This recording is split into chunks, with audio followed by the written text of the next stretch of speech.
그림을 먼저 하나 보겠습니다.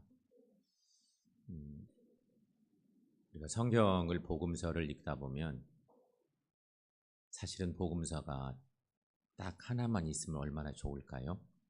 좀 복잡해도 복음서 딱 하나만 있어서 예수님의 일대기가 일목요연하게 딱 정리가 돼 있으면 우리가 읽고 이해하기는 훨씬 편할 텐데, 놀랍게도 복음서는 비슷한 내용을 전하는 것 같지만 4개의 복음서가 조금씩 다 다릅니다. 특별히 마태, 마가, 누가복음, 이 공관복음이라고 하는 이 복음서도 너무 다릅니다.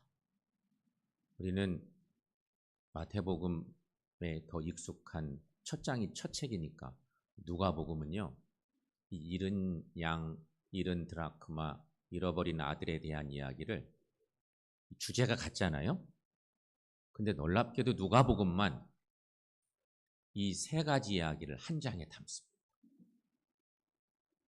편집적인 기법인 거죠.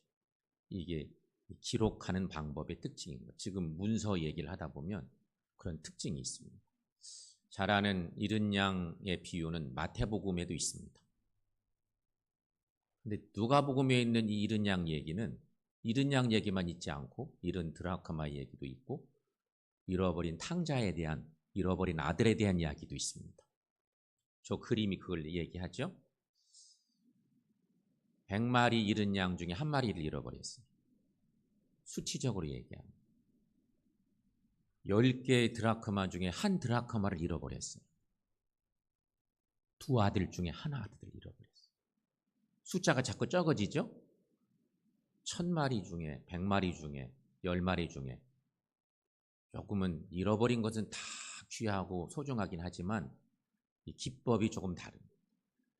이게 뒤로 갈수록 그 잃었다 찾은 것이 얼마나 귀한 존재인지를 얘기하기 위함입니다. 양 1마리 귀하죠. 잃어버린 양 1마리, 잃어버린 드라크마 동전 하나, 그것도 귀하지만 그거하고는 비교도 안 되게 귀하다고 하는 것이 뭐예요? 잃어버린 아들을 되찾은 이야기. 그 얘기를 기록상 기법으로 누가복음은 그렇게 기록하고 있다고 하는 것입니다. 그런데 여러분, 오늘은 우리가 잃어버린 아들의 비유 이야기를 하나님 우리에게 주제로 주셨습니다. 그러니까 이 이야기를 읽을 때는 잃은 양 비유와 잃어버린 드라크마 이야기를 계단 삼아서 이해하고 오늘 본문을 읽어야 된다 하는 거예요. 특별히 잃어버린 2 아들 중에 내가 만약에 그 아들이라면 이런 생각도 해봐야지. 나는 어떤 아들일까? 이런 생각까지 동시에 해볼 필요가 있는데, 여기 잃어버린 아들에 대한 이야기를 이해하는데 꼭 필요한 전제가 하나 있습니다. 첫째, 이 아버지가 누구냐 하는 것입니다. 아버지는 하나님이십니다. 아버지가 하나님이시고, 맏아들은, 이 맏아들과 둘째 아들이라는 표현이 성경에 나오는데, 맏아들은 유대인을 상징하는데 유대 종교 지도자와 유대인을 다 포함하는 것이고요. 둘째 아들은 이방인을 가리키는데, 특별히 예수님 시대에는 세리와 죄인을 포함한 이방인을 가리켜요. 이 전제를 정확히 아셔야 돼요. 이 비유를 이해하는데. 이거에 대한 정확한 이해예요. 아버지는 하나님, 우리 다 알죠? 맏아들은 유대 종교 지도자들, 예수님을 무척 힘들게 했던 유대인을 포함한 유대 종교 지도자들. 둘째 아들은 당시 가장 죄인으로 낙인 찍히고 손가락질 당하고 사람 대접 못 받던 존재들이 바로 세리와 죄인들이었습니다. 세리와 창녀, 대별되는 죄인들, 근데 이들을 포함한 이방인들. 이 전제가 분명히 있습니다. 그런데 여러분, 아버지 하나님의 사랑은 맏아들에게도 둘째 아들에게도 변함없이 똑같은 사랑이라고 하는 얘기입니다. 편애가 없는 사랑, 똑같은, 누구든지 사랑하는 그 사랑을 얘기하고 있는 거죠. 따라서 여러분, 잃어버린 이 아들의 비유를 통해서 우리는 하나님 아버지의 마음을 알아야 됩니다. 근데 하나님 아버지의 마음이 뭐냐? 하나님 나라이고 하나님의 교회입니다. 2주 전에 우리가 함께 나눴던 말씀, 주인의 마음과 품꾼의 마음하고도 거의 같은 내용인 거지. 자, 오늘 그래서 첫 번째 우리가 생각할 것은 아버지의 마음. 아버지의 마음은 방금 제가 설명드린 것처럼 하나님 나라, 하나님의 교회, 그 속에 아버지의 마음이 듬뿍 들어있어요. 여러분, 우리 교회 안에 하나님 아버지의 마음이 듬뿍 있습니까? 그 누가 품어야 될 마음이에요. 자, 그 부분을 생각해 보죠. 아버지의 마음은 늘 변함이 없으십니다. 아버지의 마음은 끊임없이 기다리고 달려가는 사랑입니다. 이게 아버지의 마음입니다. 이 기다림은 둘째 아들이 재산을 가지고 집을 나간 후부터 계속됩니다. 아버지가 상상을 못했어요. 어느 날 갑자기 둘째 아들이 그냥 집을 뛰쳐나가 버렸어요. 그때부터 아버지의 마음이 너무너무 괴롭고 기다리는 마음이 됐어요. 이 기다림은 이제 계속되는데 놀랍게도 여러분, 이 아버지의 마음을 담은 찬양이 있어요. 우리가 잘 아는 찬양, 찬송가 속에 있는데 어서 돌아오라고 하는 그 찬송가 2절이 1절은 조금 죄에 대한 표현이라면 2절 찬송가가 정확하게 있어요. 아버지의 마음을 담은. 자, 여러분 한번 이 찬양을 한번 드려보겠습니다.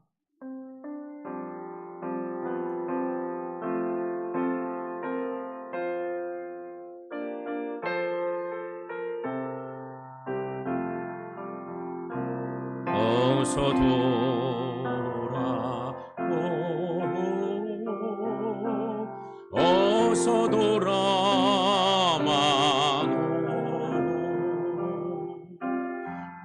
우리 주는 날마다 기다리신다.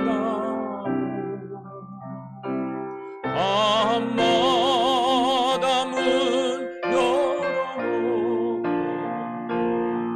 마음 졸이시며 나간 자식 돌아오기만 밤새 기다리신다.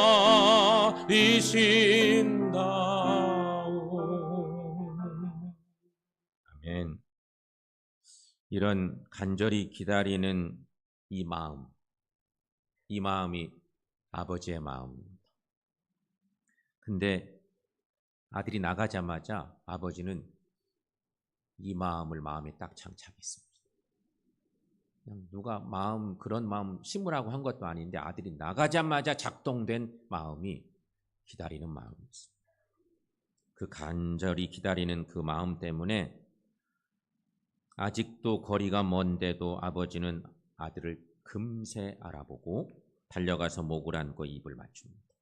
성경 말씀에 보면 오늘 본문 20절 말씀에 아직도 거리가 먼데, 집이 멀리 있는데 아버지가 그를 보고 측은히 여겨 달려가 목을 안고 입을 맞췄다. 우리가 잘 아는 성경의 말씀입니다. 아버지께서 동네 체면 필요 없습니다. 사람들이 많이 있지 않았겠어요? 체면 차릴 필요가 없습니다.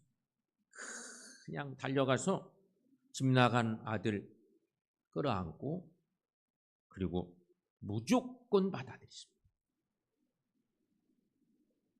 무조건. 너 이놈 자식 아닙니다. 아무 얘기 안 하고 그대로 받아들이십니다.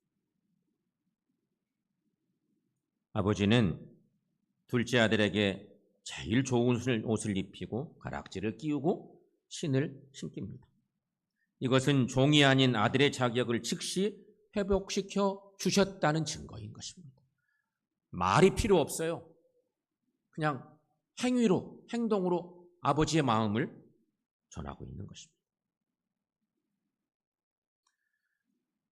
집 나간 그 아들이 돌아왔는데 그 마음을 아들에게 딱 전했는데 마음을 전하는 순간 아버지의 마음은 사실은 한 마음일 텐데 작은 아들에게 마음을 딱 전하는 순간 둘째 아들이 문제예요. 큰 맏아들이 문제예요. 그래서 아버지 마음은 잔치에 들어오지 못하는 맏아들도 품습니다. 그 내용이 연결되는데 그래서 아버지는 부드럽게 이렇게 권합니다. 31절 말씀에 보면 예, 너는 항상 나와 함께 있으니 내 것이 다 네 것이다. 이렇게 위로하는 거죠. 여러분, 아버지는 그동안 아버지 집에서 성실하게 일한 맏아들과 집 나가 방탕하고 빈털터레가 되어 돌아온 둘째 아들을 전혀 차별을 두지 않습니다. 이만큼도 차별이 없습니다. 아버지의 마음에는 두 아들이 똑같습니다. 사랑하는 여러분, 이런 아버지의 마음이 하나님 나라 그리고 참된 교회의 마음인 것입니다. 이런 은혜가 우리 가운데 있기를 축원합니다. 이제 둘째는 그렇다면 이게 아버지의 마음인데 그렇다면 여러분 과연 아들들은 아버지의 마음을 알게 되었나? 하는 것입니다. 아버지 집에 살고 있었던 두 아들들은 아버지의 마음을 얼마나 알고 살았나? 첫 번째는 둘째 아들 얘기를 좀 해보겠습니다. 둘째 아들은 아까 뭐라고 그랬어요? 둘째 아들의 상징은 누구예요? 이방인, 세리와 죄인으로 대표되는 유대인들 속에 있는 그 불쌍한 사람들과 더불어서 유대인이 아닌 이방인들을 상징하는 인물이 둘째 아들이에요. 어느 날 둘째 아들은 아버지 재산 중 자기 몫을 요구합니다. 분명 아버지가 살아계신데 아버지 어차피 주실 유산 지금 주시면 안 돼요? 아버지가 버젓이 건강하게 살아계신데 둘째가 그러고 나섰습니다. 아버지 마음이 무척 아팠겠죠? 그런데 내색을 안 하시고 놀랍게도 아버지는 철없는 둘째 아들의 요구대로 해주십니다.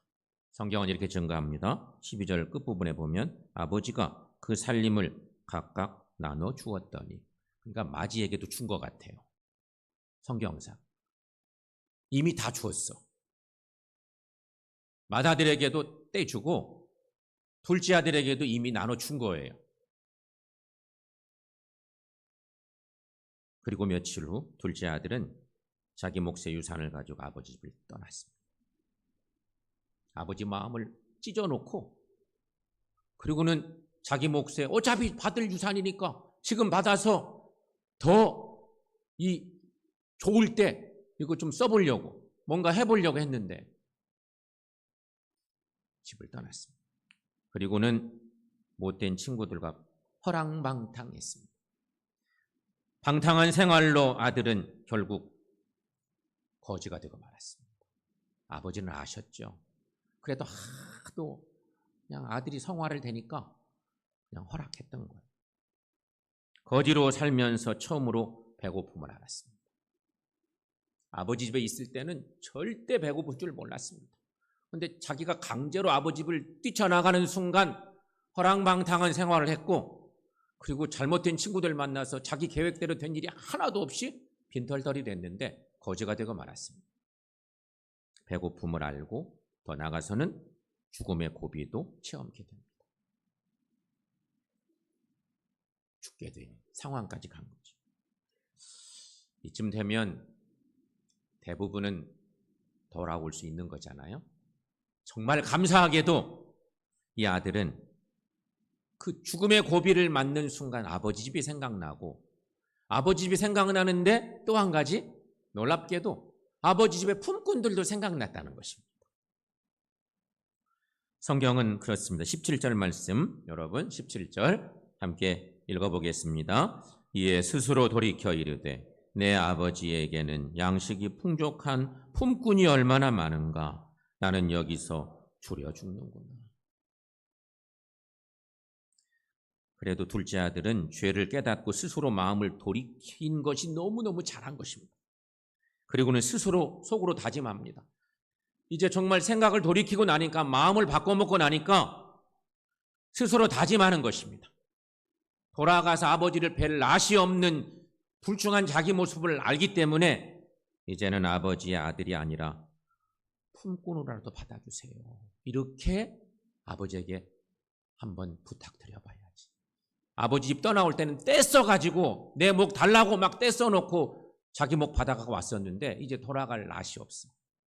그래서 이제는 아들 포기하겠습니다. 아들 자격도 없고 품꾼으로 써주시면 감사하겠습니다. 이 마음이었습니다. 그리고 아버지 집으로 향합니다.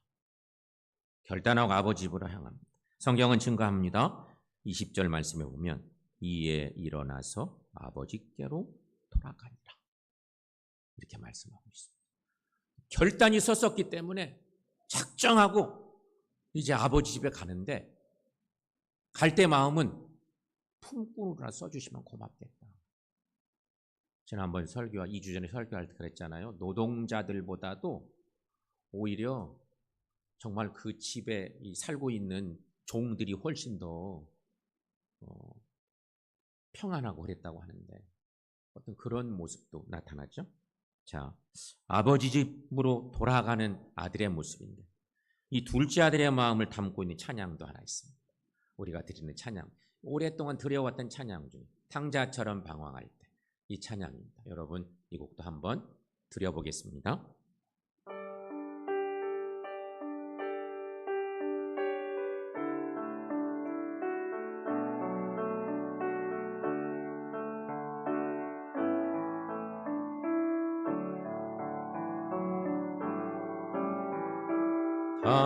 탕자처럼 방황할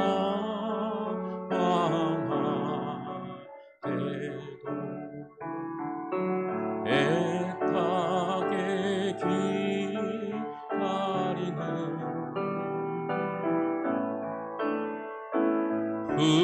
부드러운 주님의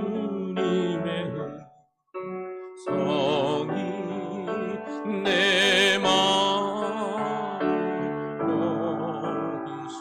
오 주님, 나 이제 갑니다. 오 주님, 나 이제 갑니다. 날 받아주소서.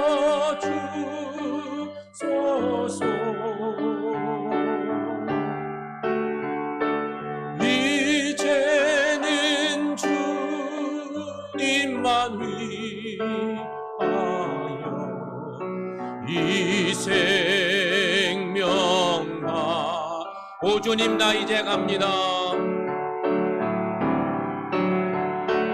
오 주님, 나 이제 갑니다. 날 받아주소서.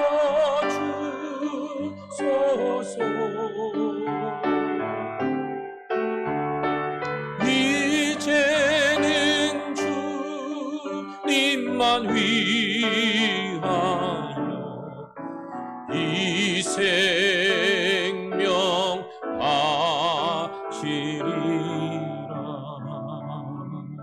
아멘. 여러분, 둘째 아들이 잘한 것은 아버지 집을 다시 생각하는 것이었습니다. 아버지 집을 생각하고 아버지께로 돌아갈 마음을 먹은 일이었습니다. 힘들지만 회개하고 아버지 집으로 돌아오기만 하면 되는 것입니다. 왜냐하면 그렇게 하면 아버지께서 다 회복시켜 주시기 때문인 것입니다. 성경은 증거합니다. 22절 말씀 함께 읽어봅니다. 아버지는 종들에게 이르되 제일 좋은 옷을 내어다가 입히고 손에 가락지를 끼우고 발에 신을 신기라. 아멘. 또 아버지는 돌아온 아들을 위해서 마을 잔치를 베풉니다. 성경 23절에 보면 살진 송아지를 끌어다가 잡으라, 우리가 먹고 즐기자, 이렇게 명령을 하신 거죠. 아버지는 결국 제일 좋은 송아지를 잡고 온 동네 사람들을 초청해서 잔치를 열고 함께 기쁨을 나누게 된 것입니다. 사랑하는 여러분, 아버지는 왜 잔치를 벌였을까요? 왜 아버지가 생각지도 않은 잔치를 벌이게 됐을까? 이유는 딱 한 가지입니다. 잃어버린 아들이 돌아왔기 때문입니다. 잃어버린 아들을 찾았기 때문이었습니다. 잃은 양 한 마리 찾았던 기쁨, 잃어버린 드라크마 하나 찾은 기쁨, 그것도 크지만 잃어버린 아들을 하나 찾은 기쁨은 그것과 비교할 수 없는 엄청나게 큰 기쁨이었습니다. 다른 거 있을 때도 다 잔치하는데 기뻐하고 막 그러는데 이때는 엄청난 기쁨을 표현하고 있는 그런 거죠. 성경은 말합니다. 24절 말씀 함께 읽습니다. 이 내 아들은 죽었다가 다시 살아났으며 내가 잃었다가 다시 얻었노라 하니 그들이 즐거워하더라. 아멘. 사랑하는 성도 여러분, 둘째 아들은 정말 큰 값을 치르고 난 후에야 아버지의 마음을 알게 됐습니다. 우리는 이런 일 겪지 않고도 아버지의 마음을 아는 은혜가 있기를 축원합니다. 두 번째는 이제 맏아들 얘기입니다. 맏아들은 유대 종교 지도자를 필두로 한 유대인들이 상징적인 모습이라고 그랬습니다. 예수님이 복음 전할 때 늘 딴지 걸고 정말 힘들게 했던 그룹들이 유대 종교 지도자들이기도 했습니다. 이 모습은 초대교회 바울이 전도하던 시대에도 계속됩니다. 이게 기독교 역사에서 그런 일들이 계속되는 상황들이 있는데, 맏아들은 태어나서 지금까지 아버지 집에 살았습니다. 아버지 편에 늘 서 있던 맏아들이었습니다. 지금도 형제 많은 집에 맏이들이 부모님과 늘 마음이 통합니다. 부모에게 거절하는 법을 잘 모릅니다. 둘째, 셋째에 비하면 맏이들은 대부분 그런 것이 있죠. 이 중에 맏이이신 분들이 많이 계실 텐데 그렇습니다. 그런데 여러분, 둘째 아들이 유산을 달라고 아버지에게 난리칠 때도 맏아들은 여전히 아버지를 응원하고 아버지 편이었습니다. 저놈의 자식, 왜 아버지 마음을 저렇게 찢어? 이러면서 막 그랬던 마음을 갖고 있었습니다. 그런데 아버지께서 철부지 동생에게 큰 몫의 유산을 떼어주시는 그 순간부터 맏아들은 마음이 병이 들기 시작합니다. 아니, 큰 몫의 재산을 아버지가 전혀 아까워하지 않고 어차피 네 아들이 너의 갈 것 뚝 떼어주는 순간부터 마음이 병이 생겼어요. 맏아들은 아버지의 마음을 가장 잘 안다고 좌부하던 아들이었는데 이때부터 아버지의 마음을 이해할 수가 없게 됐습니다. 그런데 여러분, 둘째 아들이 그 큰 유산을 가지고 집을 나간 후 아버지는 일상이 완전히 무너졌습니다. 요즘 말로 멘탈이 무너지신 것입니다. 아들 그냥 나가버렸으니까 유산은 떼줬는데 며칠 후에 그냥 그 유산을 챙겨가지고 아버지를 떠나버렸어요. 아버지가 완전히 일상이 무너지셨어요. 근데 그것을 보고 있는 사람이 누구예요? 큰아들이에요. 성경은 증거하고 있지만 둘째는 아예 모르고 큰아들은 아버지의 일상이 무너져버린 것을 너무 잘 알고 있어요. 둘째 아들이 집을 나간 후부터 아버지는 틈만 나면 동구박을 살핍니다. 늘 둘째 아들만 기다리는 겁니다. 그때마다 큰아들은 자꾸 서운합니다. 죽일로 떠났는데 아버지가 그때부터 멘탈이 무너지셔서 그냥 동네 방만 보고 무슨 일 있을 때마다 아들만 생각하고 둘째만 생각하고 이런 사실이 진짠가? 아버지가? 이 사실은 둘째 아들이 돌아오던 날 아버지의 모습에서 지난 시간 동안 아버지께서 어떻게 지내셨는지를 추측해 합니다.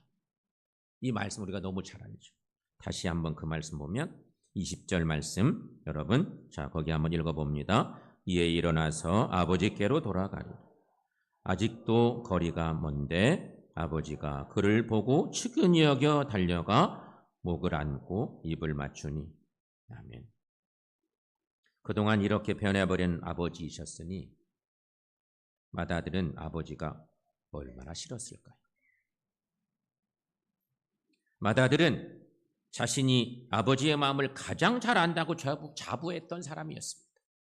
하지만 정작 아버지께서 그렇게 싫어하실 때, 힘들어하실 때 아버지의 마음을 이해하지 못하고 아버지로부터 더 멀어져 갑니다. 그러니까 부모 마음과 형제 간의 마음은 분명히 다르죠?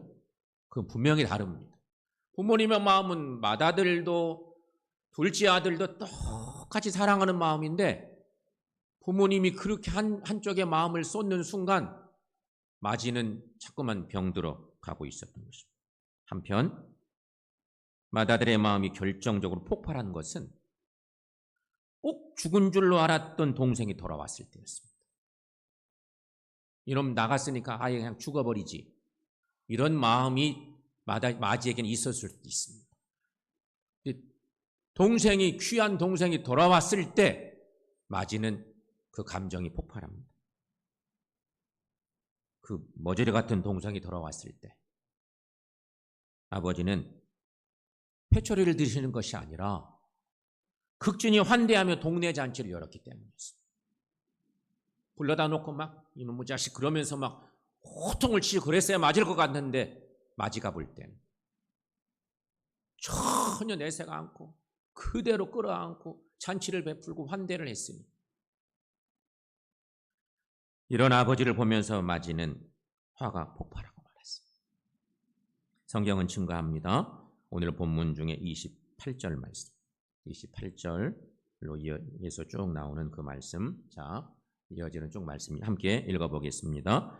그가 노하여 거하고자 하지 아니하거늘 아버지가 나와서 권한대 아버지께 대답하여 이르되 내가 여러 해 아버지를 섬겨 명을 어김이 없거늘 내게는 염소 새끼라도 주어 나와 내 벗으로 즐기게 하신 일이 없더니 아버지의 살림을 창녀들과 함께 삼켜버린 이 아들이 돌아오매 이를 위하여 살진 송아지를 잡으셨나요? 맏아들은 정말로 아버지의 마음을 이해할 수가 없었습니다. 그래서 맏아들은 그간의 서운함을 아버지에게 다 퍼붓습니다. 이 내용이 그런 거죠. 그냥 짧게 이야기하면 아버지 정말 저 서운합니다. 아버지에게 너무 서운합니다.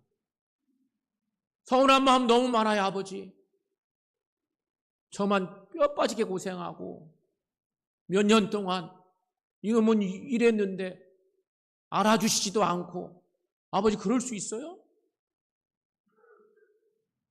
이런 마음. 이렇게 여러분 맏아들은 시간이 가면 갈수록 아버지의 마음을 모르고 더 멀어집니다. 이게 성서가 증거한대요. 그런데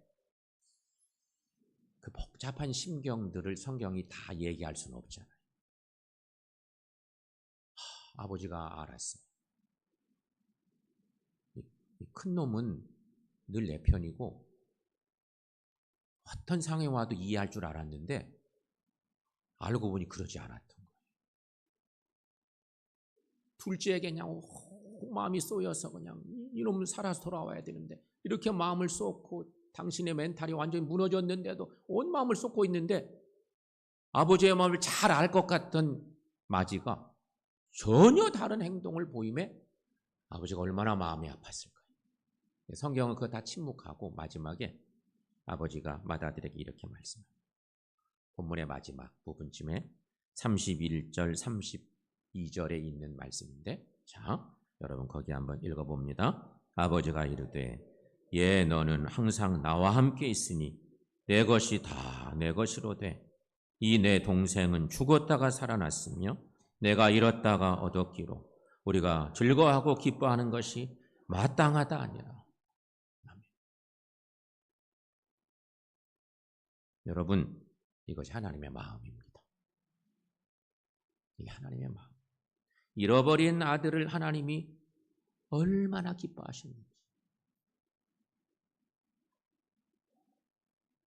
그렇다면 여러분, 우리는 지금 어디에 있습니까? 이게 중요합니다. 나는 지금 어디에 있습니까? 우리는 때로 아버지를 떠나 방황하는 둘째 아들일 수도 있습니다. 둘째 아들 같이 있을 수도 있습니다.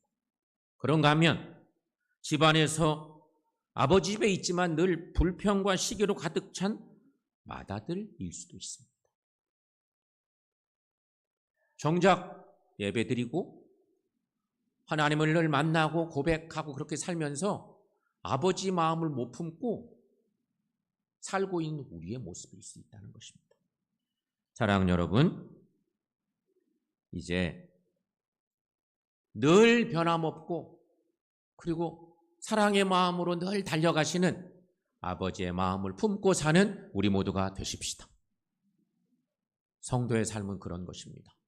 하나님의 나라는 그런 모습입니다. 하나님의 교회도 역시 하나님의 마음을 품은 사람들이 있어야 되는 것이죠. 아버지의 마음을 잘 알고 시간이 가면 갈수록 주님의 마음에 합한 그 마음 품고 살아가는 저와 여러분들 다 되셔서 우리 하나님이 보실 때 됐다, 너 내 자녀야, 내가 사랑하는 아들이야, 이렇게 칭찬해 주시는 은혜를 받는 우리 되시기를 축원합니다. 기도하겠습니다.